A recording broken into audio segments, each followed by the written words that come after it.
Welcome to the Communication 24/7 podcast, where we communicate about how we communicate. I'm your host, Jennifer Furlong.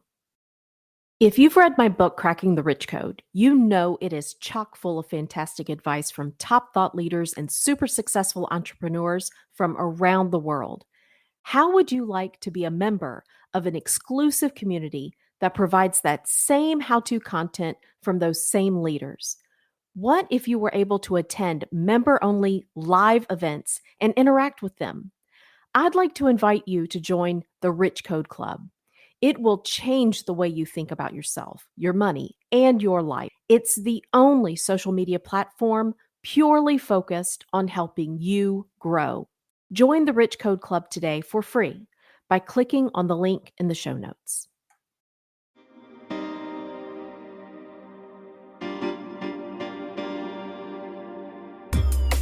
Yeah, so I'm a little late with the end of the year episode, but I choose to see this as a good thing.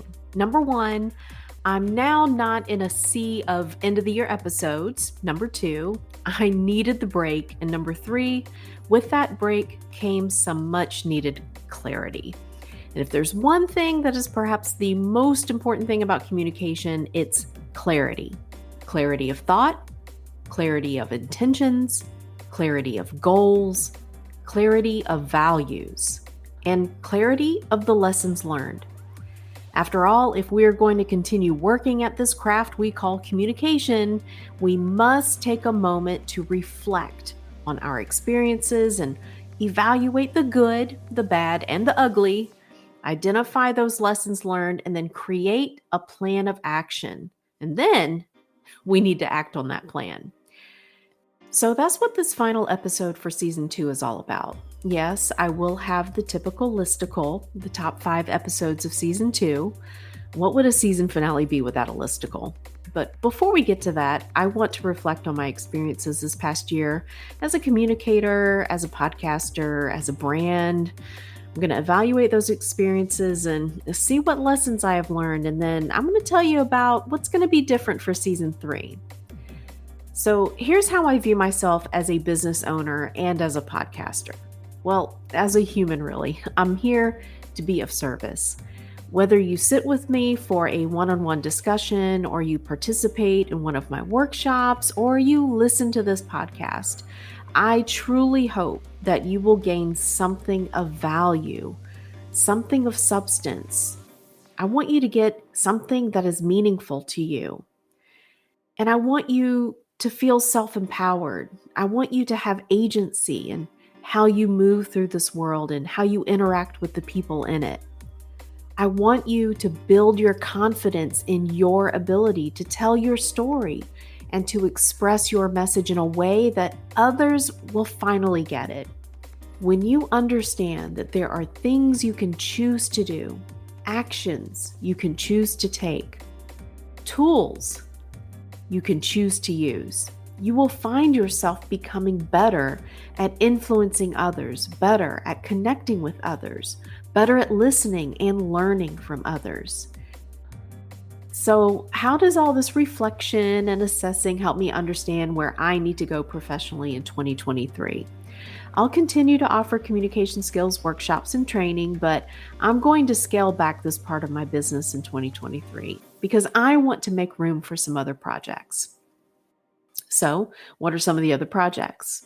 Well, if you're looking to get advice on developing your TED Talk or launching a podcast or developing your confidence as a communicator, regardless of the platform, then keep your eyes and ears open for my new mastermind courses. They're going to be coming soon and they're going to be offered quarterly. So when I announce them, you're going to have to hop on it really quick because they are going to fill up. And another project I wanted to be able to focus on for 2023 is my media analyst work. If you've followed me for a while, you know that one of my side hustles for the past couple of years has been as a media analyst for Adfontes Media, the maker of the Media Bias Chart. It is one of the best gigs, hands down, I have ever had in my life. Now, what can be better than getting paid to read the news and then analyze how biased and reliable I think it is? I actually get to spend my time having real conversations with other people who, by the way, don't always share my political ideology. But we get the opportunity to discuss the important topics of the day and have conversations about how media report on the topics of the day. I love this work so much that I want to have a bigger role in it. So I'm going to dedicate more time on that role. So what does all of this mean for the podcast? Well, you are going to continue getting the valuable information you know that you can rely on, because I want you to continue working on your communication skills.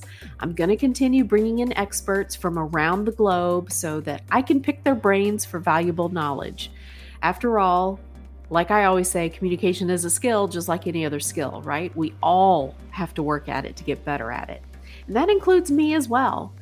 So I've gotten such great feedback from you all regarding the interviews. And some of the interviews, you said they've made you laugh, they've made you cry, they've made you think a little more deeply about specific topics. I'm going to keep doing these interviews because, at the end of the day, I really do enjoy them. I always learn so much from my guests, and I don't want to ever stop learning. So I figure it's a good thing. You're enjoying it, I'm enjoying it, so I'm going to keep doing all the interviews. But I'm going to begin integrating my work as a news analyst into my podcasting as well. I truly believe that we have got to learn how to get back to having conversations about these important topics without getting overly emotional and overly dramatic. We have to learn how to think critically about these things. We have to get back to accepting that debate, conflict, it can be a good thing, and diverse opinions are absolutely a good thing. And there is not one single truth. I want to challenge you to get comfortable with being uncomfortable and to not be afraid to talk about the important issues. They are affecting our everyday lives, all of us. And I hope that these new episodes, they're going to help you become a little more confident in talking about the tough stuff. Enough about that. Enough about the changes. Let's get to the listicle so we can wrap this thing up. So here are the top 5 most popular episodes from season 2 according to your downloads. The 5th most popular episode was episode 24, Why You Should Say What You Are Afraid to Say with Tyler Foley. Now, I am going to have Tyler back on the show. He's an actor who has been in some of my personal favorite movies, namely Freddy vs. Jason. Yes, check it out. He's done a lot of work in the film industry, and he's now sharing his lessons learned to help others become better communicators and public speakers. He's a man after my own heart, and he's just a great conversationalist and a lot of fun. So I will definitely have him back for season 3. Coming in at number 4 is episode 29, titled Dear Conservatives, We Need to Talk, My Views About the Overturning of Roe versus Wade. Now, this was a surprise that this came in number 4 because it was a political topic. I was not expecting that. This was perhaps my most radically authentic episode in season 2. I was a little nervous at releasing it because this is not a political show, but how we communicate is absolutely influenced by our politics, and our politics are influenced by how we communicate. And I felt strongly enough about this topic that I wanted to share with you my concerns as a woman who also happens to be conservative. Now, coming in at number 3 was episode 28, Can't Find the Words, Let the Music Do the Talking. And this was a lovely conversation with the very talented and world-renowned pianist Craig Addy. And we talked about our mutual love of music and how music can help us express our most important messages, and especially when words seem to fall short. I think you will absolutely enjoy that episode. So if you haven't listened to it, go back to episode 28 and take a listen. And Craig also plays a little of the piano for us, so it's almost like a free concert. Now, coming in at number 2 was episode 21, Acting Your Way to Being a Better Communicator. Yeah, I had a couple of actors on the show this season, didn't I? This was one of my favorite conversations. I interviewed Erin Whalen, and she's a fellow communication coach, but she's also an actor.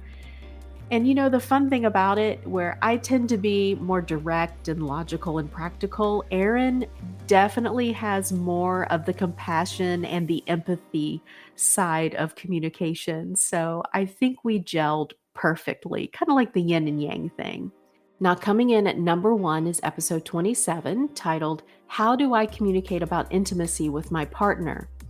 This was a raw conversation, y'all, with Susan Bratton. She is a well known expert throughout the globe, and she helps couples deal with the challenges, long term couples who are facing challenges with intimacy and sex and everything in between. And I appreciated her openness about the struggles that even she and her husband have faced. And I might have blushed a time or two during some of the moments of the interview, but hey, this was a conversation that I think many need to hear. So if you didn't catch it, go back and catch it, episode 27. Okay, so that's the listicle. I do have one more listicle for you. But this one, I just want to humble brag for just a few minutes. Well, maybe not so humble, but guess what? The podcast is being listened to in 87 countries and territories around the world. We are global. And our top 5 countries, of course, number one is going to be the United States. The second most popular country is Canada. And then number 3 is the United Kingdom. Number 4 is India, which I was surprised. And number 5 is Germany, another surprise. So hello to everyone all throughout the United States and Canada and the UK and India and Germany and all the other countries that are listening as well. The podcast is also listened to in 1,907 cities around the world. So let's just keep growing. Our top 5 cities, of course, number 1 is going to be Richmond Hill because that's where I live. Number 2, all the way across the country, Seattle, Washington. And number 3, still on the West Coast, Los Angeles, California. Number 4, San Diego, California. What's up with the West Coast, y'all? And then number 5, Houston, Texas. So that was season 2. It was a lot of fun experimenting with the interviews, and it reminded me of what I loved about being a journalist way back in the day. I hope you had just as much fun listening to season 2 as I did making season 2, and I hope you stick around for season 3. I think you're going to love the lineup of guests. I'm going to have conversations with experts in digital media etiquette, parent and teen communication, manipulation, communication law, the First Amendment, conversation intelligence, sales psychology, how to pitch the media, and so much more. And don't forget, I'm also bringing back the solo cast where I'm going to be sharing with you what I'm learning about having conversations about difficult topics with others who are not always politically aligned with me. I think that's going to be an exciting part of the show. I am stoked about season 3, and I hope you are as well. So make sure you follow the show so you don't miss out on the season 3 premiere. It's going to come out in mid-February. All right, you guys take care. Talk to you soon. Bye.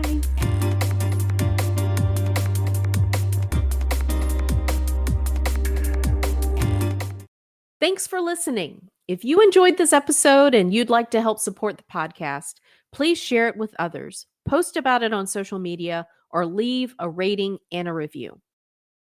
Imagine your favorite online dating app, but instead of using it for finding dates, you are booking podcasting interviews. Podmatch uses similar technology to match the ideal podcast host with the ideal podcast guest for interviews.